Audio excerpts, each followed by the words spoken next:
आयोजित international conference और award ceremony के अवसर पर मंच पर उपस्थित पूर्व प्रधानमंत्री, विभिन्न देशों के प्रतिनिधिगण और आयोग के प्रेसिडेंट भाई अरविंद जी, गुरु पवन सिन्हा जी, आचार्य शैलेश तिवारी जी, उपस्थित बंधु और बहनों, बहुत महत्वपूर्ण विषय पर इस अंतर्राष्ट्रीय सम्मेलन का आयोजन और जिसमें पहला स्थान है एजुकेशन का। मैं आप सबका इस बात के लिए ध्यान आकर्षित करना चाहूंगा कि एजुकेशन ही वो एक जरिया है, वो एक सिस्टम है जिससे पूरे देश और दुनिया के अंदर बहुत बड़ा बदलाव लाया जा सकता है और विश्व की तमाम बड़ी समस्याओं का समाधान उसके माध्यम से किया जा सकता है। किंतु कठिनाई यह है कि मॉडर्न जितना भी हमारा एजुकेशन सिस्टम है वो केवल हमारे लेफ्ट हेमिस्फीयर को जगाने का काम कर रहा है, जो कि बुद्धि, गणित, तर्क के लिए रिस्पॉन्सिबल है। किंतु हमारा राइट हेमिस्फीयर जो इंट्यूशन पावर के लिए, जो स्पिरिचुअल डेवलपमेंट के लिए रिस्पॉन्सिबल है, वह बिल्कुल सोया पड़ा है। यूनेस्को का संविधान भी इस बात को स्वीकार करता है कि युद्ध मैदान में बाद में लड़ा जाता है, पहले मस्तिष्क में पैदा होता है। और ये साइंटिफिक सच है कि हमारे इसी मस्तिष्क में एनिमल ब्रेन भी मौजूद है, जहां पर पांचविक वृत्तियां जन्म लेती है, और इसी मस्तिष्क में नियोकॉर्टेक्स परत भी है, जहां पर मानवीय और दैविक वृत्तियां जन्म लेती है।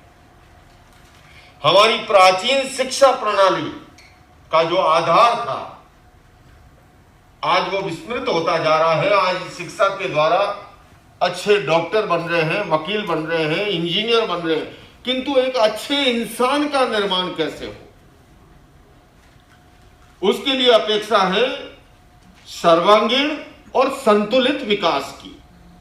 मैं कहना चाहूंगा कि वर्तमान की शिक्षा प्रणाली बौद्धिक शिक्षा पे ध्यान दे रही है, शारीरिक शिक्षा पर भी ध्यान दे रही है, किंतु उसके साथ साथ mental development and emotional development, मानसिक विकास और भावात्मक विकास का जब तक क्रम नहीं तो जुड़ता है।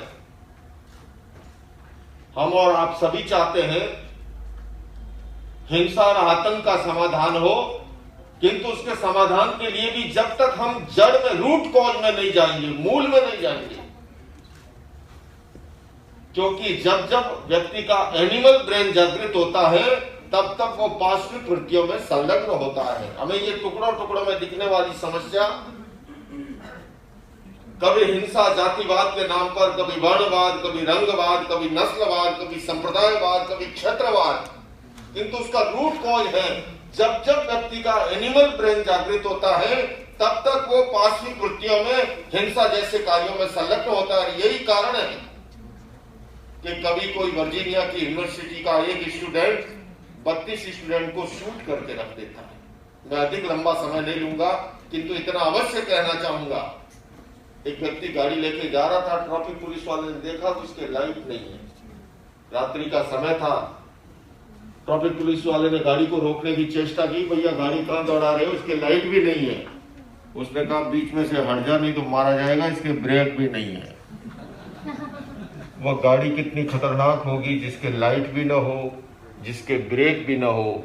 मैं पूछना चाहूंगा वह इंसान कितना खतरनाक होगा जिसका अपना इंट्यूशन पावर जागृत नहीं है, जिसके अपने इमोशंस और पेशेंस पर नियंत्रण नहीं।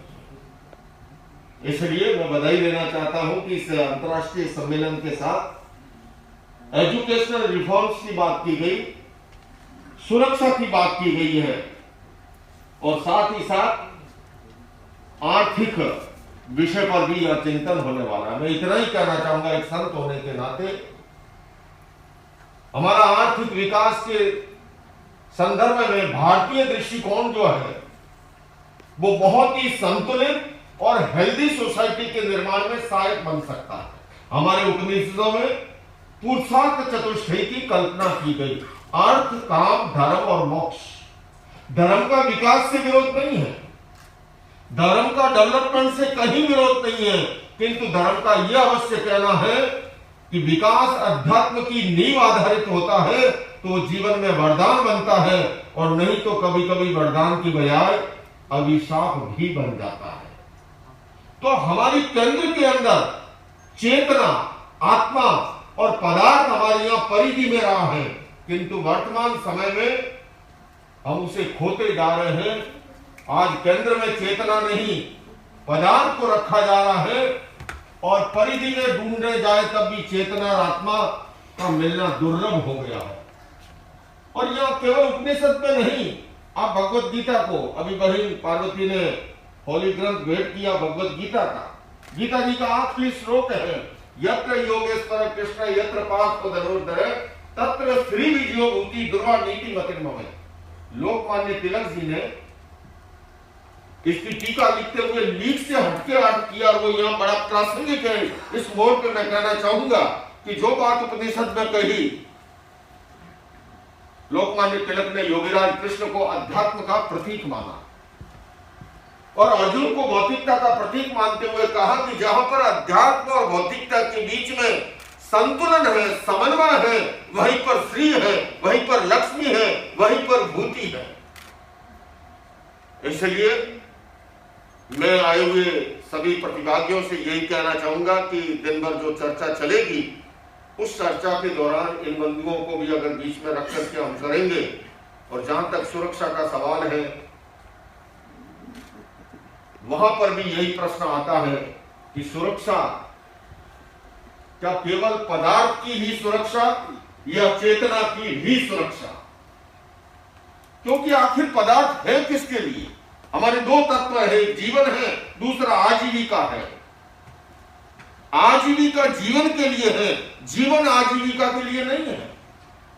अगर इस दृष्टि से हमने चिंतन किया तो निश्चित रूप से यह भारतीय दृष्टिकोण पूरी दुनिया का मार्गदर्शन कर सकता है, एक नई रोशनी दिखा सकता है, एक नई दृष्टि दिखा सकता है।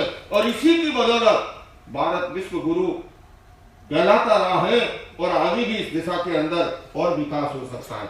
मैं पुनः मुझे इस अवसर पर जो अवसर दिया, और अंत में यही कहूंगा इनके प्रयासों के लिए कि बात सरल बलिदान कठिन है, पतन सहज उत्थान कठिन है, गाता है खंडर का हर पत्थर, ध्वंस सरल निर्माण कठिन है। तो आइए बंधुओं, हम सभी इस सम्मेलन के माध्यम से निर्माण के लिए, सृजन के लिए, उत्थान के लिए संकल्प लें।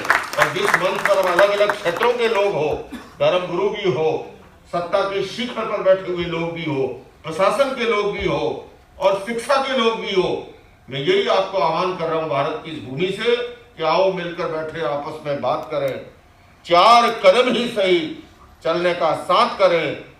यूं तो दूरी से दूरी बढ़ती जाएगी, कभी तो हम खुद से खुद की मुलाकात करें। ओ और हम